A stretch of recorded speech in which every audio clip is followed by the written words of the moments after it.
Do you know what your kids are doing on the internet right now? If they go to a bad site, are you being notified? Well, I was in the same boat. So if that's the case, you can follow along here. So I have a Barrel 7. We're going to be doing an install. This will be the same across all GL.iNet routers. So once you plug the device into your network, so I've gone from my internet service provider into this via an Ethernet cable, and then I've done another Ethernet cable to the laptop here. There's many ways to connect though. You'll be brought up with this screen. You're just going to want to put in a password. You can hit next and then next again here as well. The initialization will just take a few seconds and then it'll say how it's all set up. So we can see right here we're going from our modem, which is the internet service provider, to this Barrel 7. I'm just going to click exit here. Okay, under applications, we see the options for plugins right here. We're going to want to open up another tab and go to lanternwatch.org. And I'll just, sorry, my history there. So once you're at lanternwatch.org, you're going to go ahead and click on installs. This is going to take you down to the bottom and tell you what to do here. So what we're going to do is we want to copy that name, Lantern Watch. We'll come over here. We're going to click Manage Sources. And we're going to put in Lantern Watch with just a Control V. And then we're going to go ahead and copy the repo there. And we'll go ahead and paste it in there and click the plus sign. Go ahead and click Apply. Once that's applied, we're going to click the Refresh button, and then we're going to click the L to get the Lantern Watch.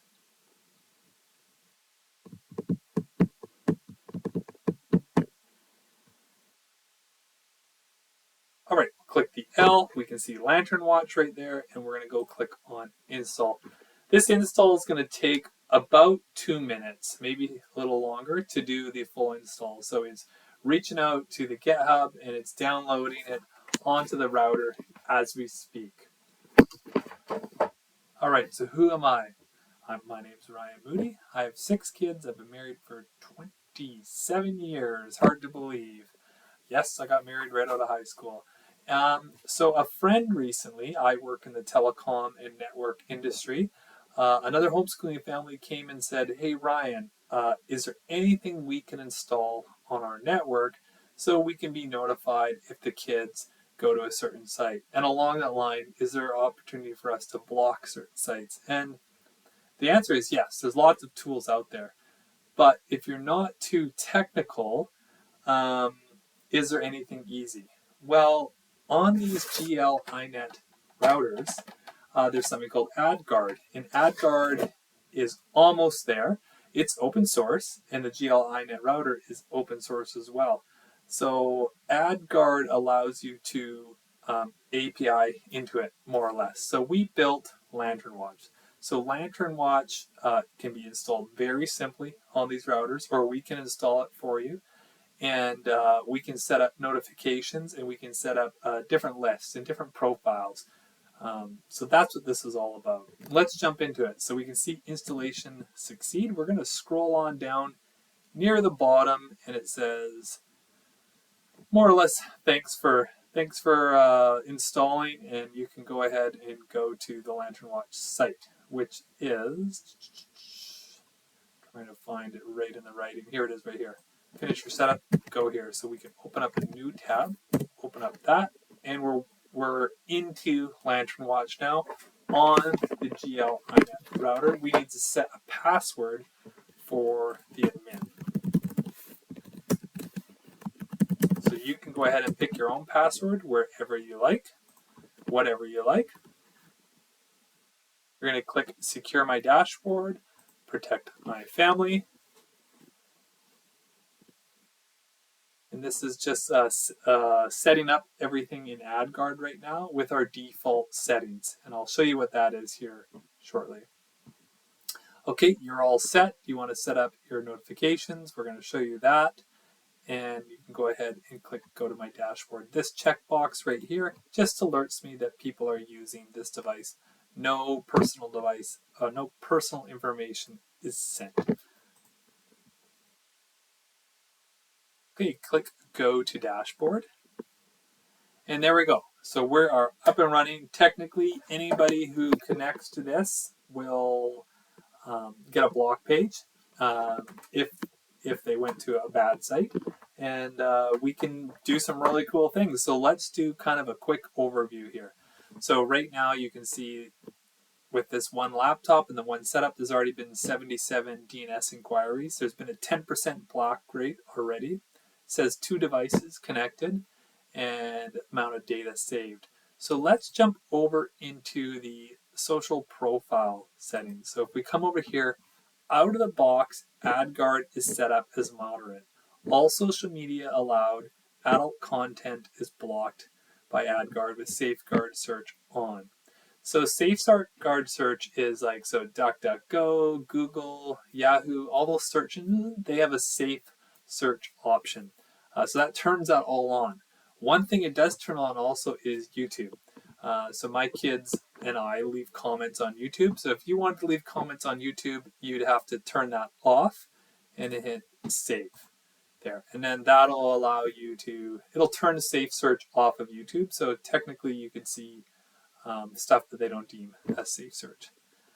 As you scroll down, so you do have the strict option as well. You could click apply there, or completely open, just like how your network was prior to Lantern Watch. Or you can go into a custom mode. So here you can select what platforms you want your users of your network to be on, and where do you want your safe search to be enabled, and hit apply. Also, you have the option to change your DNS settings. So it's defaulted to malware plus adult. So I recommend keeping it at that. And then you can add some additional block lists. So if you are on a router that has more RAM, like the MT6000, I believe it is. I think it's the Flint. Very good router. It'll come and it'll check these off automatically. Lantern Watch looks at the hardware specs of your device and then puts on as many blockers as possible to keep your network secure. Okay, so that's one. So that's up and running. The other thing you might want to look at is just your services. So remember, this is just a one-time set it and forget it. Are there certain sites that you want to block? So you can just scroll through this. Are there gaming sites that you want to block? Streaming music sites you want to block? Messaging, etc. Dating, gambling, shopping, lingerie sites, swimwear, etc. So you could go through this list and you can check them all off or none, and at the very bottom, click save. And then if there's other sites that you want to just manually add, you can add that in here and click block, and it will block those as well. Okay, we'll get into the notifications, and then I'll show you the settings for general settings and notifications. Okay, so let's go into notifications actually first. So in here you have the option for NTFY, Telegram, or email. So those you can be notified through those 3 different systems. So NTFY, let's just go find it.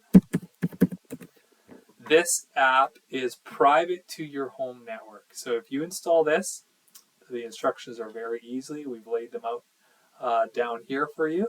So you just download the app, and then you subscribe to it inside the app and in here, and it's very simple. And when you're at your home network, you will be notified. Another option is Telegram. You can download the Telegram application here, and then this, that's going to go to Telegram. Let's go here. So you can download this device, and no matter where you are, it'll send you a notification on Lantern Watch. So you could be out at Costco, out at Walmart, and you'll get notified. I really like the Telegram option because you're out and about, you get notified with the ding. Email is similar, so it's very easy to set up. I'll do another video maybe just on this section, and at the end of the day, all the settings are down at the very bottom. The other thing you need to check in here is what type of alerts do you want to be notified? Blocked content, new device, high block rate, possible VPN.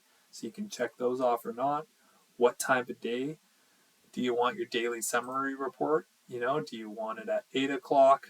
And when do you want your weekly summary report? And so forth. And then click save there. And we'll jump over just to the general settings. those down. Okay, so yours will be completely up to date already because you just did the install. If you want, these devices do have a USB on the back, so you could plug in a thumb drive or a USB to a drive, and it will auto detect it and will back up all your settings. So once you're set up, you'll be good to go. And if this device ever did a factory reboot or a factory reset, you could just re-enable everything via that backup. So I recommend putting them, a cheap little $10 USB drive in there for that. As you go down, you can see we're using almost 400 megabytes of the 500-ish megs available. Storage, we got lots of room for storage on there on this fresh install. You can update your DNS block lists if you want. It'll automatically update every night, so you don't necessarily need to do that. And then you can see which rules are applied. So the scan block list, this other one, and this one. And you could apply these if you wanted as well. However, it will use more memory on this smaller router. If you use one of the larger routers, it'll automatically have those turned on. Lantern Watch username and password can be set in here. Adguard information, if you want to go into more advanced settings, will be there. Query history is automatically set for 60 days. And if you wanted to use this in like a business setting, when people join your free Wi-Fi, you could set up like a captive portal. Hey, thank you. We monitor our internet traffic, and that'll show that page for that. If you want to stop certain devices like Chromecast or things like going around these rules, you can click that. So some of those devices in your house, those smart devices, use kind of like a VPN to get to home base per se. So you could enable this strict mode, and it'll stop that from happening. Share anonymous data. This just sends me an FYI that people are using it. It's a ping to a Google Sheet. And just helps me just to know that I should continue to support this free product that I created. If you want to clear anything, you can clear the data in these two items. And then at the very bottom, we have this demo mode. This is just to hide like IP and in items and stuff like that. And this is the block page. The block page for sites that if a user were to go to a block site, what it would look like. Okay, dashboard. So this is where everything kind of happens at the dashboard and over the query log. So we can see right here the two devices. So if we come down, we can see we got a kid's phone 1 and kid's phone 2. So this is where your day-to-day is going to happen. You're going to come in here. If something were to get blocked, you'll see the block right here. And then you'll get notified as well. You could then drill down just by clicking on this, and it will show you what that device was and where it went and so forth like that, right? You can also pause the activity on that device just by clicking pause. You can pause every device if you want, and you can also schedule stuff. So I can say, hey, this has a curfew, it can only be online during these times, offline during these times, and some focus times like if the kids did schooling during the day, and you can set up screen times for that particular device as well. So pretty cool. The other thing that we want to check out is just your devices. So in here, you're going to have a whole list of devices. The tool will try to automatically name it, but what you might want to do is come in and say, hey, this is an admin, or hey, this is a work device. And so work devices says right up top here, in reports, filters like any device auto-exempt from VPN, right? Because some work devices you might be on the VPN. Infrastructure like routers, NASs, printers, servers, it skips from some reports. Smart devices like TVs, cameras, doorbells, etc. So you can go in here and label these devices, see if you want to monitor them or if you don't want to monitor them. So pretty cool. And you can also drill down. So if you go to this query log, you can see how many sites were blocked and which device blocked it, right? And then you can jump in to that particular device as well and see more information about it. So that is Lantern Watch in a nutshell. If you guys have any suggestions, things that you'd like to see, feel free to reach out. And big thanks to GL.iNet and to Adguard. Although they don't know that I made this product, they created the door, opened it up, being open source and all. And Lantern Watch is open source as well. All right, God bless. Have a great day. Thanks so much for watching.